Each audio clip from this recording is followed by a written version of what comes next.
Hello 大家，我係雷叔。呢個係雷叔的退休生活出品嘅樂活人生系列，我哋一齊傾下屬靈人生、感情同健康真相。呢個系列講嘅唔止係退休，仲係人生後半場嘅感情、健康同覺醒。今日想傾嘅話題，情緒如何影響身體健康？你嬲唔嬲，身體都會知。有冇發現有啲人嬲親就頭痛，喊親就胃抽筋？唔係誇張，而係真有根有據。根據哈佛健康 （Harvard Health Publishing） 報告 ，Emotions have a direct impact on the body's physiological state。情緒會直接影響身體嘅生理狀態，即係話你嬲就真係會整病自己，唔係比喻，係科學。我有個朋友阿成，退休之後成日話自己唔服老。有一次打麻雀輸咗啲小錢，面青口唇白，之後真係入咗廠。醫生話心肌缺氧，疑似情緒過度波動。佢老婆即刻問醫生：咁佢以後仲可唔可以打麻雀？醫生笑笑口：可以，但唔好咁入戲啦。呢個例子講得好明白，有時唔係生活整親你，係你嘅情緒太入戲。哈佛醫學院 （Harvard Medical School） 研究指出 ，chronic anger and stress increase cortisol levels, which damage blood vessels and the immune system。長期憤怒同壓力會增加皮質醇水平，損害血管同免疫系統。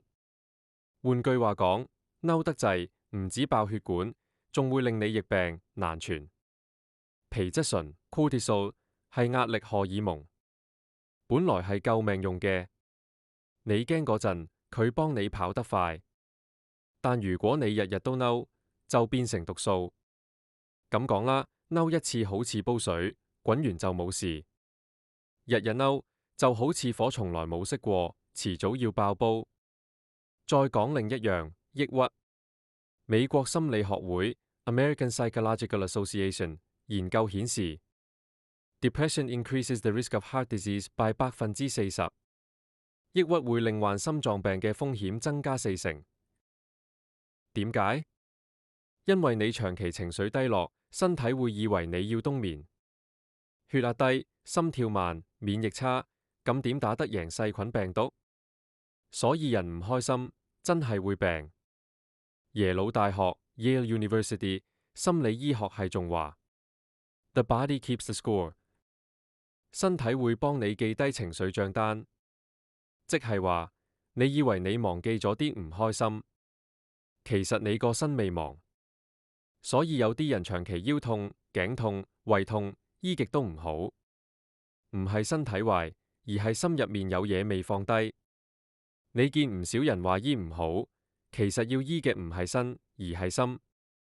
有一次我喺茶餐廳聽到隔離台個阿伯呻，哎呀，啲後生仔真係激死人。我想同佢講，阿伯，你俾佢激到死，佢都唔知啊。講笑之餘，其實真係咁，嬲人係懲罰自己。你每嬲一次，心跳加快，血壓上升，腎上腺素飆高，成個人就好似一架冇剎車嘅地鐵。結果人哋走咗，你仲停唔到。但講真，情緒又唔可以唔發洩。耶魯心理學教授 Susan Nolan Hoxham 話 ：Suppressing emotions can be as harmful as overreacting。壓抑情緒同過度反應一樣有害，即係話唔好嬲到爆，但亦唔好扮冇嬲。最健康嘅情緒管理就係知自己嬲緊，知點樣嬲完唔留痕。咁我哋應該點做？